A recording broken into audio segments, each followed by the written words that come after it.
everybody, and Happy New Year. I know I didn't get a chance to say Happy New Year in my last video because I actually shot that video ahead of time. That would have been my cash stuffing for my last paycheck in 2021. So today's video is actually going to be about my financial wishes for 2022. I'm not usually a New Year's resolution kind of person. I actually believe that you can start all over again if you screw something up the next day, because every day is a blessing, a new beginning, something I'm grateful for. So for me, I don't typically like to make New Year's resolutions, but because I'm trying to get out of debt, and for those of you who are seeing this for the first time, I am in $50,000 or close to $50,000 worth of debt. And for that, I know I will need to set financial goals. I want to hit those marks. I want to be able to be tangible about it and be mindful about it, and obviously have a way to measure my success. I'm going to go ahead and just list off what I'm hoping to do. I hope everybody had an awesome time celebrating or just chilling. My family and I actually had a games night on New Year's Eve, and it was really fun. But man, I had worked during the day leading up to it. So I was a supervisor and also doing the normal shift that I do, and then twice the amount of work I would do in a normal shift. Now, I have to be realistic. I've put down a timeline and said, oh, I'm going to pay off my debt in a year. And then month 3, I'm just over it. Some of us have the discipline and the mindset, but for someone like me, I know that I have quite a few things I need to pay off. I have to be realistic.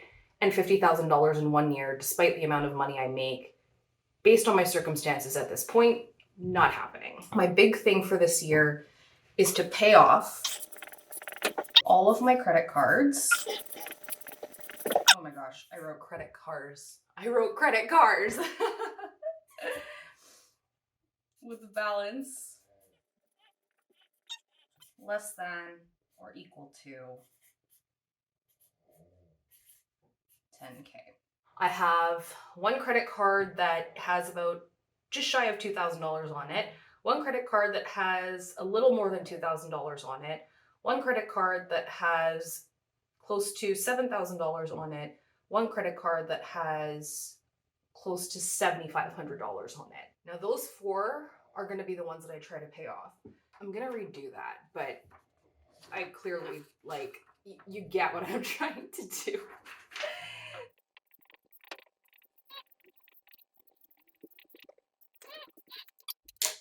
Let's try this again without any sort of spelling mistakes.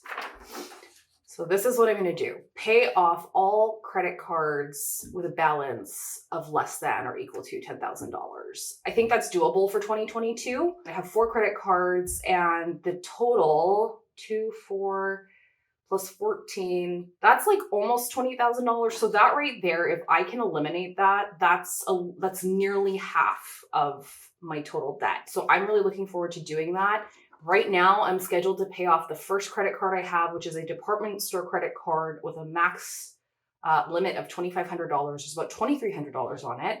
I'm on track to pay that credit card off by, I think it's the first week of May. So that's really exciting unto itself. I have a 5th credit card, and that one has about $19,000 or close to $19,000 on it. That one is maxed out. And what I did was I actually cut up the credit card. I haven't used this for a while. I think it's been about 2 months. The other ones I cut up is, it has a balance of just shy of $7,500. So that's a grocery store credit card with MasterCard. I'm over it. I'm done with it. I don't need it right now, because at this point I am just all cash or debit card at this point. We don't need it. Those 2 credit cards are gone. If you're keeping track, that brings me to just about $20,000 in debt paid off by the end of this year. So my second goal is to pay down my student line of credit with my bank. So this, paying down my student line of credit with my bank, is currently at $4,500, I believe.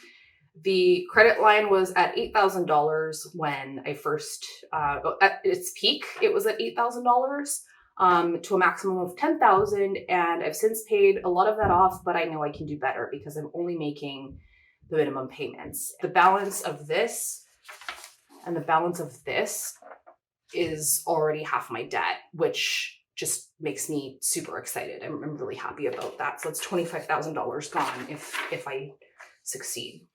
The next one is a savings goal.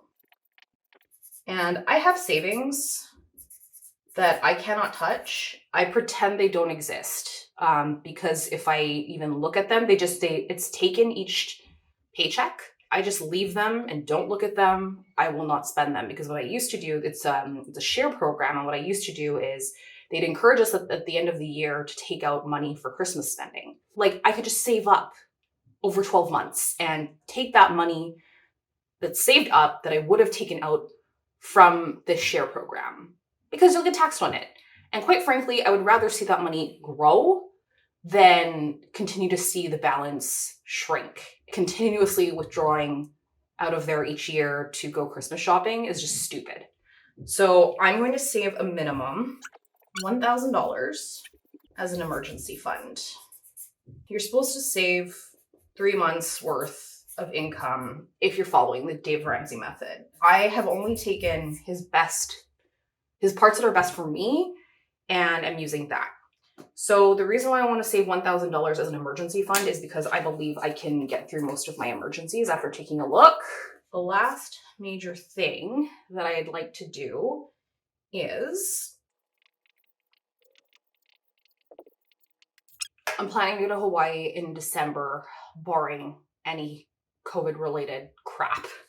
It's been a while since we've been on vacation, but you know what? A vacation somewhere.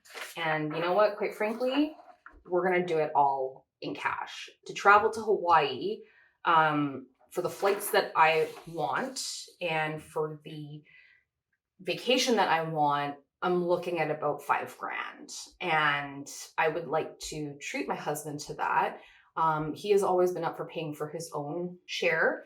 But even if I can cover the flights and, we split the hotel or he gets the hotel and I get the flights, I want to be able to have that cash available to access in December to put toward the trip and to enjoy that and not have to worry about a balance on my credit card. I'll use my credit card to pay it, but then immediately put the cash on so that we're getting the extra points. I have some points also that can be used for travel, but it's not enough to cover the entire balance of the trip. These are my goals for 2022, but my plan is to reassess in June. So I have a check-in date. It's the first paycheck I get in June. So not only will that be cash stuffing and perhaps redistributing money to see where exactly the need is, but also taking a look at these 4 goals to see where I'm at. I do believe in readjusting. I think there's a fair measure of readjusting. So let's say I've made this goal, right? In June, I believe in readjusting to increase the goal, right? So if I'm able to save a minimum $1,000 in an emergency fund by June, I will increase that to 2. Because it tells me based on the time frame that I can probably do that much saving in a 6-month period, which means from June to the end of the year, I can probably save another $1,000 is what I'm thinking. Thank you all so much for watching and for being so kind and so welcoming. I think there's a bit of overlap between TikTok and Instagram, and I'm just so happy that this community is so welcoming. People have been nothing but nice, and it's so cool to see some of you talk about how you've paid things off or like you've hit a milestone, and I cannot wait for that to be me as well. I'm here on YouTube every Saturday. Bye!